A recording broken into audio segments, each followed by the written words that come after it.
The world public condemns the attack on two mosques in Christchurch, in which 49 people were killed.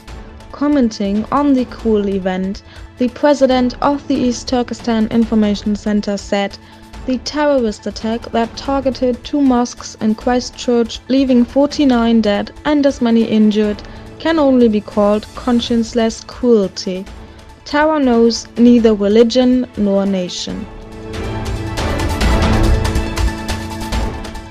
Because of China's continuing human rights abuses in East Turkestan, the United States is preparing to sanction the communist regime. US State Department spokesman Robert Palladino described the inhumane policies in East Turkestan as a shame to humanity. He also assured that the US would continue to appeal to China to stop this anti-humanitarian policy.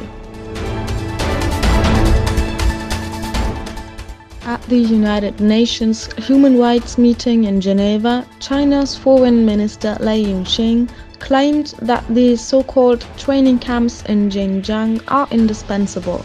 Shortly before, the communist regime promised to minimize the number of prison camps. The foreign minister assured that China would not tolerate any outside interference.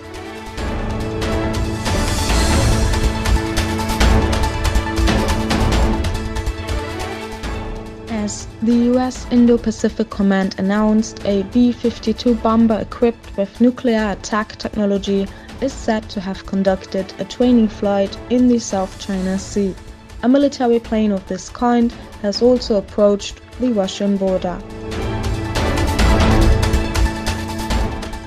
About 310,000 students marched yesterday in Cologne, Berlin, Munich, Aachen and other major cities under the slogan "Fridays for Future" on the streets to demonstrate against the climate policy of the big government coalition.